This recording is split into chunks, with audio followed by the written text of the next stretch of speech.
If I enumerated the 10 biggest brands on the secondary market and asked you which of these performed the worst over the past 2 years, the answer might surprise you. Ever since the market decline of the spring of 2022, the conversation around it has been dominated, as usual, by discussion of the secondary market big three: Rolex, Patek Philippe, and Audemars Piguet. Somewhat surprisingly, at least to us when we looked at the answer to this question, the worst performing of the top 10 secondary market brands over the last 2 years is actually Tudor. The brand is undoubtedly one of the most hyped in the mid-level brands category over the past 5 years, but the current state of the value retention of its watches doesn't reflect that. We'll look at the numbers and give you our reasons for why we think they've ended up where they are. But first, a few words about ourselves, WatchCharts.com. Are you looking to browse listings from the biggest private sales marketplaces across the web? See insights on whether you're getting a good deal or not? Manage your collection and track its value over time. You can do all this and more on WatchCharts.com, the world's most powerful watch market research platform. We'll provide you with the most accurate prices for the watches you can't stop thinking about. Dive into the data yourself at WatchCharts.com. We'll begin by looking at the WatchCharts brand indexes for Tudor and a few comparable brands, or certainly brands that enthusiasts think of as being in the same bucket as Tudor from that list of top 10 brands on the secondary market. Since January 2021, the Tudor brand index has been a tale of 3 chapters. Continuing hype through the latter part of the COVID pandemic, followed by a decline that began in the spring of 22, just like for most other brands, before settling into another slower period of decline since last fall. Since January 2021, the index is down 8.41%, which is the worst performance of any of the top 10 brands over that time period. Even though here we'll only show a handful more just to illustrate the point.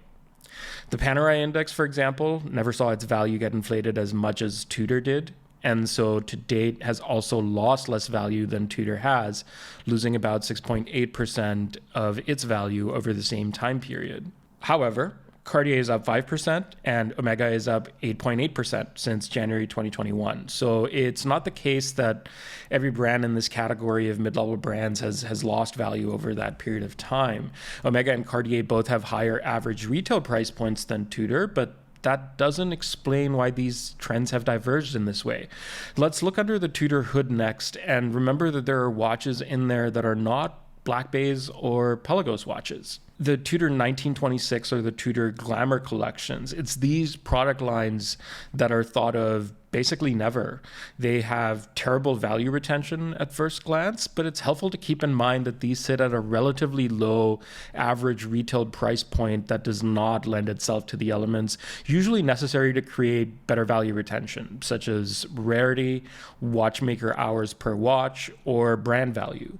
From my personal experience, helping a friend recently purchase a Tudor 1926 watch in steel at 40 millimeters with a white dial and applied gold numerals for $2,100 at retail.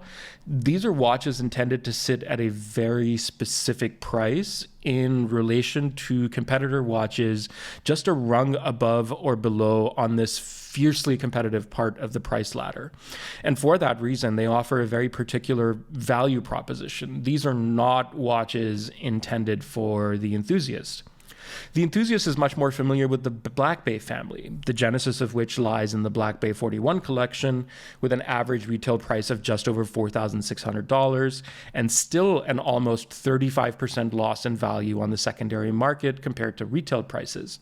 This collection has declined 6.5% in the past year. The Black Bay 41 is literally nostalgia made flesh, a revival of a mishmash of historic references, tapping into a cultural obsession with nostalgia and all things vintage. Tudor was one of the progenitors of this wave with the OG Black Bays from a decade ago now. That wave, unfortunately, crested long ago, and we're almost certainly now in the realm of asking when, not if, the widespread obsession with nostalgia in dive watches gets replaced by the next big thing. Will Tudor be the brand to bring that next big thing? Who knows? Other branches of the Black Bay family tree, however, fare somewhat better. With the 58s, if we exclude the outlier that is the 18-karat gold version, just to make the average retail price comparison a little more intuitive, not because its secondary market performance is any better or worse than any of the other watches in that category. The average retail price is solidly over $4,000 for these Black Bay 58s, and the average value retention improves to 26.3% below retail. But these 58s, and just for clarity, let's enumerate them. The 58 black, blue, silver, and bronze are down 11% on average over the past year, while the complicated Black Bays, the GMTs on the chronographs, are on average down 13% over the past year. Even though the Black Bay is the main model family Tudor is known for, it's actually the Pelagos that's got the best value retention, specifically the FXD and the Pelagos 39. This is like if the Omega Seamaster had better value retention than the Speedmaster, which is the collection far more central to the modern identity of Omega, for example.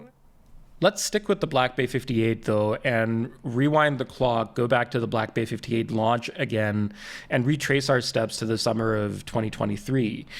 Announced in 2018, the Black Bay 58 Black and Black Bay GMT were red-hot releases in 2018.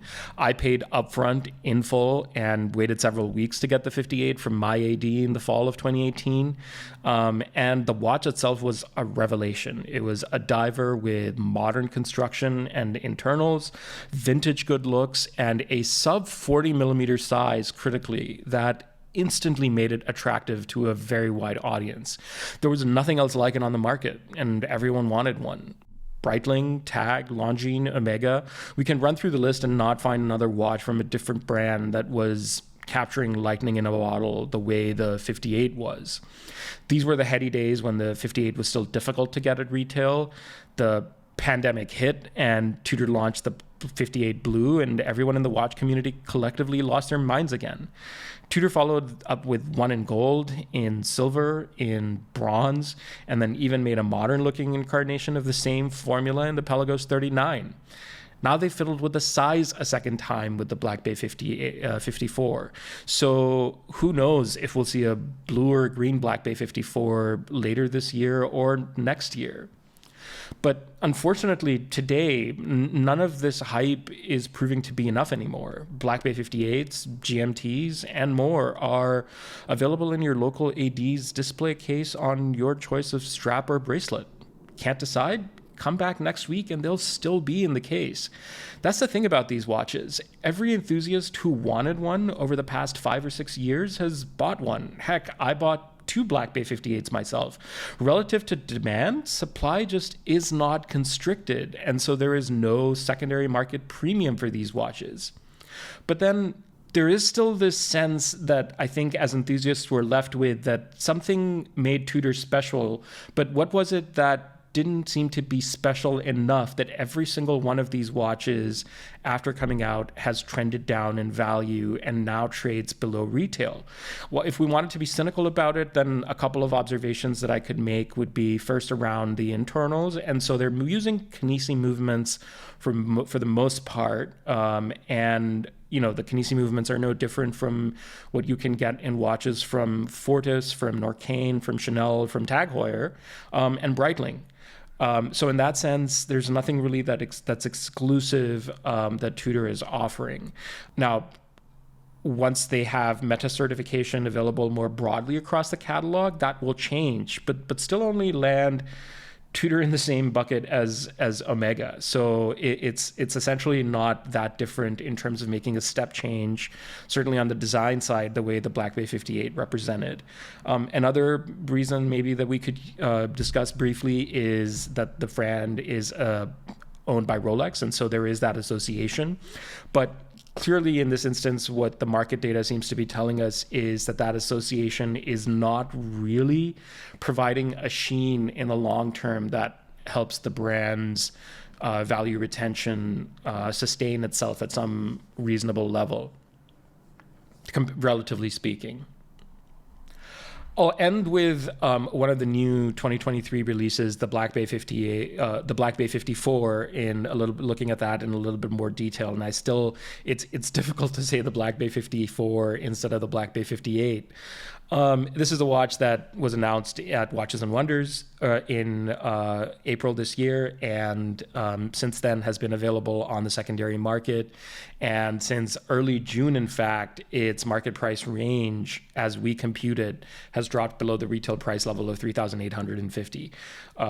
My expectation is that the market price itself, which currently sits just above $3,900, will drop and settle at a level below that retail price itself. So if we were to think about Geneva Watch Days, which is about a month away and is where Tudor launched the Pelagos 39 last year, and wonder what might they do this year? Well, it depends on whether Tudor is living still in this decade or decides that it's time to move on away from the last decade of growth and progress that it's seen with the Black Bay family and innovate into something else.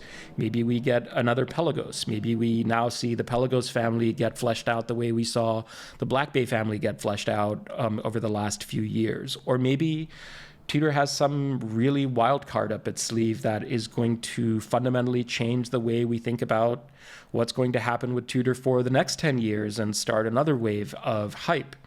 But in either case, one way or another, we'll be tracking the market. And so you'll be sure to know from us as soon as we have data available on where we think Tudor's going to go.